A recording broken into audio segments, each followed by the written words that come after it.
Very good morning, सत श्रीकाल। Transfer of property act हम लोग डिस्कस कर रहे हैं और already we have completed up to section 8 of the transfer of property act and today we are going to discuss with section 9 जो deal कर रहा है ओरल ट्रांसफर के regarding. Oral transfer general rule नहीं हम लोग शायद कह सकते, लेकिन सेक्शन 9 स्पेसिफिकली डील कर रहा है ओरल ट्रांसफर के रिगार्डिंग। कहाँ पर ओरल ट्रांसफर हो सकती है, कहाँ पर नहीं हो सकती, और कहाँ पर मैंडेटरी है कि रिटर्न में ही ट्रांसफर आप कर सकते हो, without that writing you can not transfer the property. वो हम लोग सब कुछ डिस्कस कर रहे हैं सेक्शन 9 के रिगार्डिंग। तो छोटा सा सेक्शन है लेकिन इंपॉर्टेंट सेक्शन है ओरल ट्रांसफर। नाउ सेक्शन 9 की अगर हम बात करें, सेक्शन 9 वो उसकी हेडिंग ही है special oral transfer. A transfer of property may be made without writing, without writing यहां पर हम बात कर रहे हैं। बिना राइटिंग के भी आप प्रॉपर्टी को ट्रांसफर कर सकते हो, लेकिन कहां पर? In every case in which a writing is not expressly required by law. लेकिन ये क्या है? एक नेगेटिव डेफिनेशन है। हम लोग वहां पर ही हम लोग अपनी प्रॉपर्टी को ट्रांसफर कर सकते हैं, ओरली ट्रांसफर कर सकते हैं, जहां पर हमें लॉ में पावर मिली हुई है कि आप ट्रांसफर कर सकते हो। आपको रिटर्न में वहां पर एग्रीमेंट करने की जरूरत नहीं है।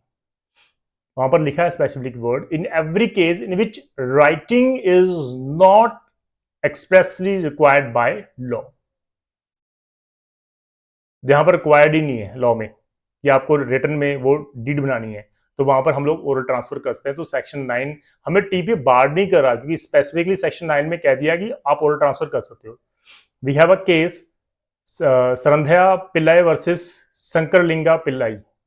ये केस काफी इंपॉर्टेंट है। और दूसरा केस है हमारे पास गंगाधर राव वर्सेस गंगा राव, 1968 का केस है हमारे 291 में। इस केस में एक टेस्ट दिया हुआ है हमारा, काफी इंपॉर्टेंट केस है हमारे पास, लीडिंग केस ही हम लोग कहते हैं। क्या टेस्ट है हमारा कि डिटरमाइन करें कि क्या ट्रांजेक्शन हम लोग होल्ड कर सकते हैं कि नहीं कर सकते। हमारे पास टेस्ट सिर्फ इतना ही है, अगर एक्सप्रेसली हमें बार्ड नहीं किया गया किसी भी लॉ में कि आप ओरल ट्रांसफर नहीं कर सकते, तो आप कर सकते हो। if in any case, if in anywhere in the provision of any act the requirement of written writing is required, then we cannot transfer the property orally. If the condition in any law, in any provision of any act is that you need to write, you need to write up deed, you need to write prepare a deed before the transfer of the immovable property, then you need to prepare those deed in writing. But if there is no requirement, the test is very simple. If the transaction is a transfer of property and there is a no express provision of law requiring to be in writing, then section 9 will apply, which deals with the oral transfer. तो वो काफी important है। Now अगर हम analyse करें section 9 को, तो वो सिर्फ इतनी सी बात कर रहा है, simply talks about oral transfer of property and has no mention that transfer of property can be made without writing in every case where writing is not expressly required by the statute. अगर required ही नहीं है law में कि आपको return में लिखना है, तो आप भाई कर सकते हो, आप इजीली कर सकते हो, आप इजीली कर लो, ओरल ट्रांसफर आप कर लो, आपको कोई बार नहीं किया गया, आपको कोई रिस्ट्रेन नहीं किया गया। लेकिन we have exceptions also. Exception कौन सी है हमारी? ओल्ड ट्रांसफर की अगर हम बात करें, we have section 54, section 58, 105, 118, 122, 130 of the Transfer of Property Act, which required a writing deed, a written deed in regard with the transfer of immovable property. So these are the exception. These sections are the exception of the general rule. What is the general rule which is prescribed, which is mentioned in section 9 is oral transfer.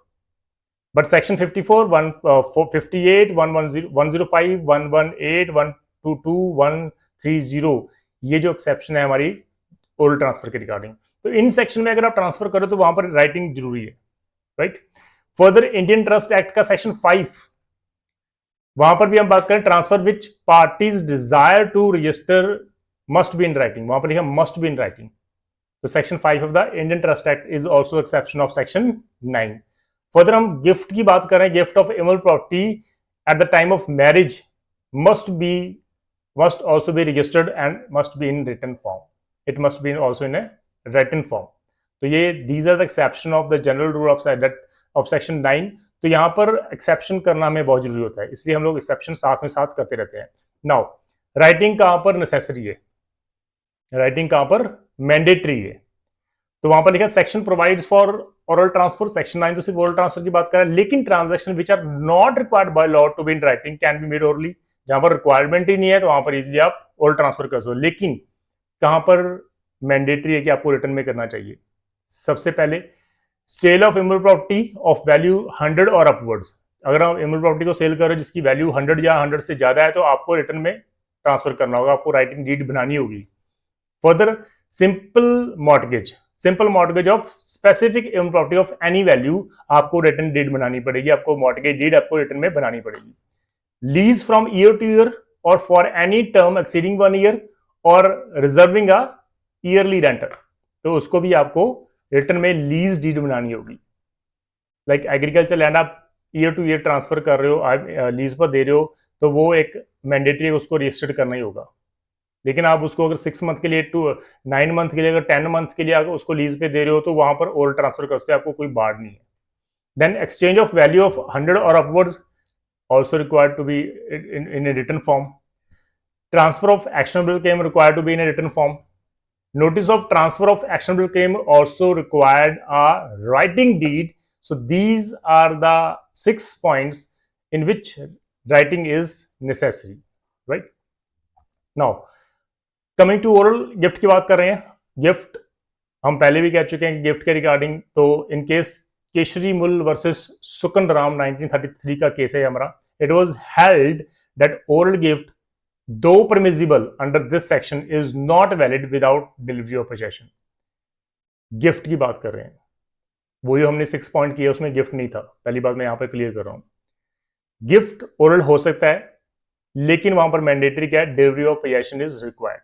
अगर delivery of possession नहीं है तो वो gift valid नहीं है, तो gift को कहीं भी रोका नहीं गया, गिफ्ट आप ओरली ट्रांसफर कर सकते हो। Then oral family settlement, oral family settlement में भी कहीं भी आपको बार्ड नहीं किया गया, क्योंकि फैमिली सेटलमेंट है हमारी अपनी, फैमिली में कहीं डिस्प्यूट आ गया तो जो हमारे एल्डर्स हैं वो उस डिस्प्यूट को रिजॉल्व करने के लिए जो प्रॉपर्टी है वो हमें ऑलरेडी उसकी अरेंजमेंट कर देते हैं, उसकी फैमिली सेटलमेंट कर देते हैं, कुछ पोर्शन किसी को देते हैं, कुछ पोर्शन किसी को देते हैं, वो हमारी ओरल सेटलमेंट्स होती हैं हमारी फैमिली की।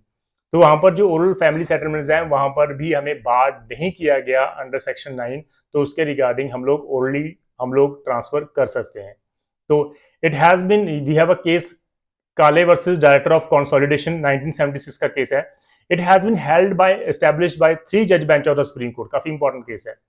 इन a case of allegation of fraud और undue influence that family settlement can be oral and there is no need to keep it in the writing. Court ने कहा कि ठीक है भाई, पहली बात तो फैमिली सेटलमेंट है, वहां पर कोई रिक्वायर्ड नहीं है कि वो रिटर्न में होना चाहिए, ओरल भी हो सकती है, कोई फ्रॉड वगैरह कोई इशू नहीं है, ओरल में हो सकती है, आप ये नहीं कह सकते कि ओरल में नहीं हो सकती। तो इस 3 बेंच ने सुप्रीम कोर्ट ने ये हेल्ड किया था। तो this is all about section 9। Thank you for watching and those person who have not subscribed my channel yet, please subscribe, क्योंकि हम लोग सिर्फ जुडिशरी के रिगार्डिंग हम लोग प्रेपरेशन कर रहे हैं, तो जुडिशरी के रिगार्डिंग हम लोग कंटेक्ट हम लोग रखेंगे इस हर वीडियो में। तो अभी तक जिसने सब्सक्राइब नहीं किया प्लीज सब्सक्राइब करो, ताकि आपको फ्यूचर जो जितनी भी नोटिफिकेशंस हैं हमारी अपकमिंग वीडियोस की वो आपको मिलती रहे। तो thank you for watching the video. सत श्री अकाल।